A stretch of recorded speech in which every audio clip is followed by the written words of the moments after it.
konsepnya nanti kedepannya mulai digital gitu. Rekam medis ini sampai juga bisa menyebabkan orang menunggu segitu lama. Itu tergantung dari dokternya sebenarnya gitu.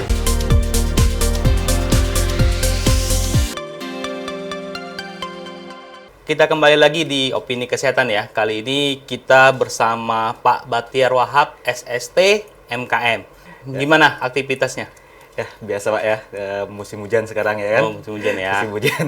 Oke, kali ini kita akan membahas sedikit yang ada kaitannya di rumah sakit nih, yaitu tentang rekam medis. Sebenarnya rekam medis ini apa sih Pak? Jadi kalau secara disiplin ilmu ya, kalau rekam medis itu sebenarnya merupakan suatu berkas, Pak. Jadi rekam medis itu sendiri merupakan suatu berkas di mana berkas tersebut merupakan kaitannya dengan pasien yang ada di pelayanan kesehatan gitu. Jadi segala sesuatu yang berkaitan dengan pasien itu didokumentasikan atau dicatat ke dalam suatu berkas yang dinamakan dengan berkas rekam medis. Jadi ada mulai dari identitas pasien di situ ya kan, mulai dari tindakan pengobatan, riwayat pengobatannya seperti apa, serta penunjang-penunjang lainnya itu digabungkan menjadi satu, itu menjadikan dinamakan dengan berkas rekam medis, Pak. Sebenarnya seperti itu. Berarti kalau di rumah sakit sebenarnya rekam medis ini termasuk salah satu yang penting ya?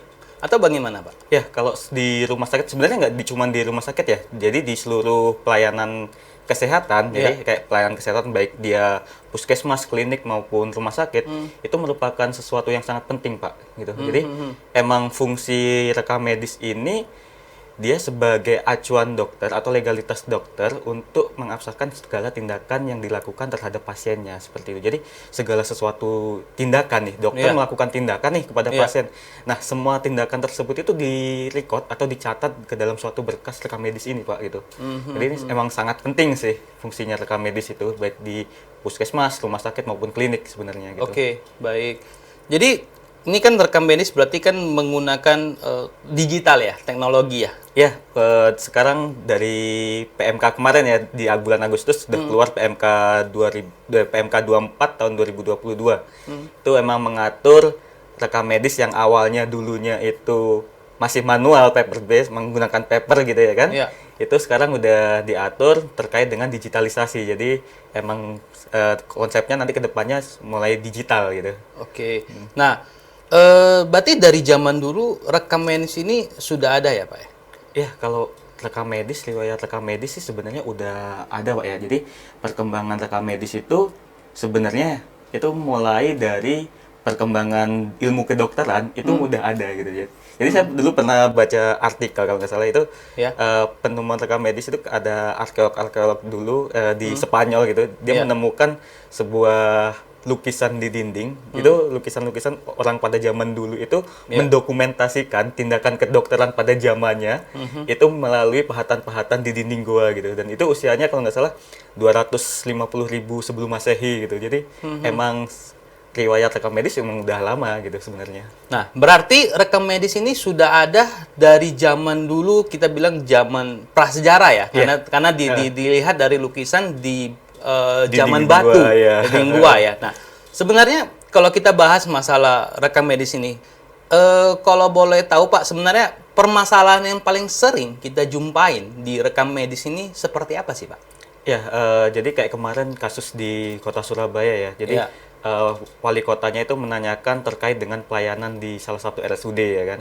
Ternyata si pasien ini mengatakan bahwa pelayanannya lambat karena berkas rekam medisnya ternyata baru datang. Nah, itu emang selalu kendala di kita terkait dengan hilangnya berkas rekam medis ataupun kelambatan dalam distribusi berkas rekam medis gitu. Nah, kenapa sih sebenarnya dokter kan bisa nih, kalau orang awam bilang dokter kan bisa tanpa melakukan lihat rekam medis pun dokter langsung bisa melakukan tindakan sebenarnya ya kan, mendiagnosa, melakukan tindakan segala macamnya ya kan. Nah, cuman kita di dunia kesehatan itu ada prosedur juga yang harus kita jalani kan. Jadi kayak dokter pun dia kenapa menunggu berkasnya, sebenarnya dia juga akan melihat berkas tersebut gimana sih riwayat si pasien ini terdahulunya gitu kan.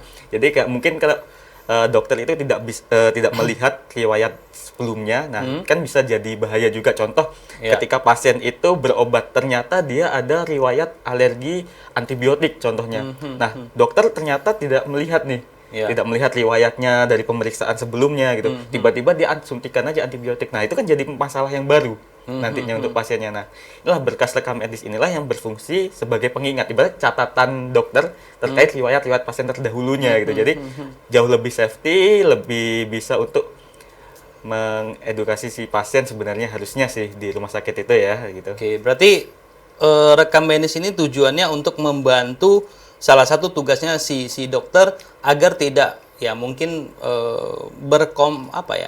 bertanya lebih lanjut. Iya. Nah, karena kan biasanya kan dokter kan misalnya kita ke klinik, kita misalnya berobat, kan kita bertanya nih, dokternya bertanya riwayat sakitnya apa, ada alergi atau tidak. Berarti dengan rekam medis ini sangat mempermudah kerjanya dokter. Iya, sebenarnya nggak cuma hanya dokter, seluruh tenaga kesehatan, baik itu dokter, perawat, bidan, ya kan, itu sangat membantu sekali. Karena kan ketika kita terjun di lapangan, karena banyak kadang pasien yang nggak mau jujur nih sama kita. Takut deh ditanya, Bapak ada riwayat alergi? Enggak, Pak, gitu.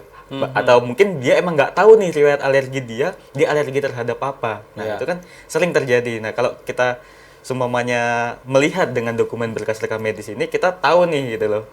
Apakah ada riwayat tertentu sebelumnya, apakah dia ada alergi atau enggak. Nah, itu jadi sangat emang benar-benar membantu gitu sebenarnya. Oke, nah kalau tadi kita kembali lagi masalah yang di RSUD di Surabaya ya. Nah, yang saya bacakan ada lansia ataupun lansia ini mau berobat, tetapi dari pagi tidak dilayani sampai sudah sore. Nah, jadi sebenarnya kaitannya apa sih? Apakah rekam medis ini sampai juga bisa menyebabkan orang menunggu segitu lama? Ya, jadi sebenarnya kemarin masalahnya kalau nggak salah ya, saya baca di berita juga, karena keterlambatan distribusi berkas rekam medisnya tadi ya, karena entah berkas rekam medisnya itu nyelip atau hilang gitu. Sebenarnya bisa saja dilakukan tindakan dengan menggunakan berkas rekam medis yang baru gitu. Itu maksud saya. Teman kan tergantung dokternya juga gitu, karena dokter yang melakukan tindakan kepada pasien. Kalau semuanya dokternya itu, saya maunya ambil rekam medisnya dulu baru mau melakukan pemeriksaan, karena saya nggak mau ngambil resiko nih nanti pasiennya kenapa-kenapa.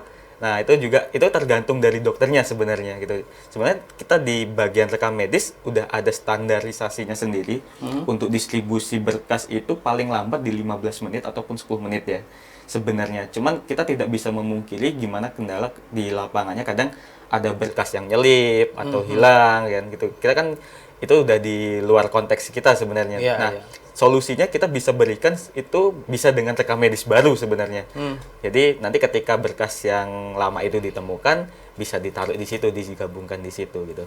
Nah, makanya karena sering terjadi ya kasus-kasus kayak gini, sering terjadi. Kebetulan yang lagi viral kemarin di RSUD Surabaya di salah satu RSUD di Surabaya. Sebenarnya di lapangan pun itu sering terjadi kasus-kasus seperti ini. Makanya kita dari pemerintah juga kemarin mengeluarkan digitalisasi terkait dengan rekam medis, Pak. Gitu-gitu. Jadi nantinya akan didistribusikan atau digitalisasi semua berkas rekam medis yang awalnya berupa kertas gitu ya, catatan-catatan yang bisa rusak, kadang ada yang bisa nggak kebaca, gitu, bisa hilang. Nah, dengan digitalisasi ini mudah-mudahan kedepannya nggak terjadi lagi nih kasus-kasus seperti itu gitu.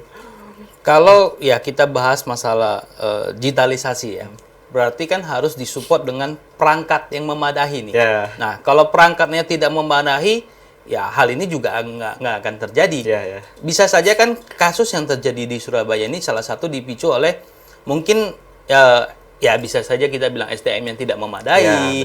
Kita bisa bilang perangkatnya juga tidak memadai. Nah, lebih dominan sebenarnya kesalahan di perangkat atau di SDM nih, Pak? Kalau dominan kesalahan itu bisa dikatakan sebenarnya 50-50, Pak ya. Jadi SDM pun di lapangan kita banyak juga, karena lulusan rekam medis itu masih sangat sedikit ya. Jadi kadang ada orang yang bekerja di rekam medis itu emang bukan lulusan seorang rekam medis gitu.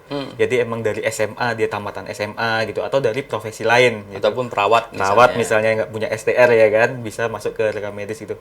Nah, itulah yang kita kedepannya gimana sih biar emang rekam medis ini diisi oleh seorang perekam medis gitu Pak. Memang tenaga ahlinya. Memang tenaga ahlinya. Jadi miss-miss seperti ini kita minimalisir nih ke depannya. Emang untuk saat ini kita masih sangat minim ya untuk lulusan seorang perekam medis gitu. Iya, iya, iya. Berarti kesimpulannya rekam medis ini kalau dari yang tadi Bapak sampaikan itu hanya memakan waktu paling lama 15 menit. Iya, ada standarisasi SOP-nya sendiri, itu paling lambat itu di 15 menit, Pak.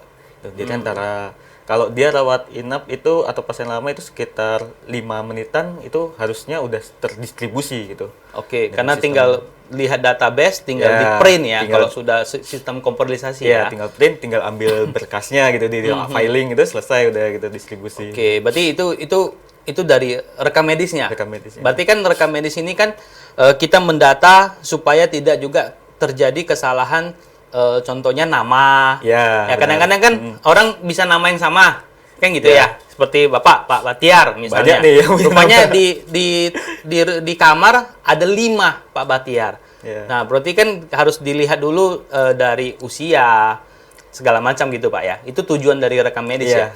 Agar mempermudah juga semua tenaga kesehatan yang ada di rumah sakit, klinik maupun puskesmas nih. Ya. Nah, sejauh ini yang setahunnya Bapak lah, rekam medis ini sudah berjalan seperti apa, Pak? Oke, kalau di kota besar mungkin sudah penerapan rekam medis udah cukup bagus Pak ya. Kalau di kota-kota besar bahkan ada yang udah emang dari dulu udah menggunakan full rekam medis elektronik gitu ya. Jadi mulai dari pelayanan, rawat jalan sampai rawat inap dia udah menggunakan rekam medis elektronik untuk di kota-kota besar.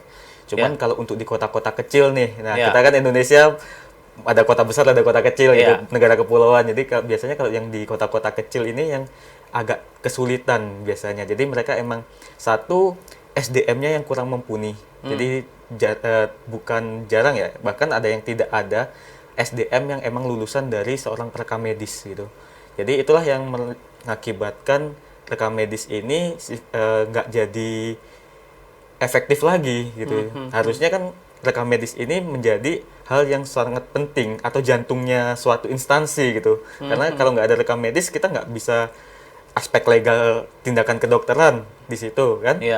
Terus riwayat tindakan segala macamnya, persetujuan dari pasien kan semua terekam di situ gitu kan. Ya, itu mungkin kalau emang di kota-kota nggak masalah, fine gitu. Teman kendala yang di desa-desa ini karena satu SDM, terus kedua karena fasilitas juga ya kan. Itu yang mengakibatkan mungkin agak kurang gitu. Berarti kesimpulannya rekam medis ini juga sebagai suatu database supaya kita bisa menganalisis ya.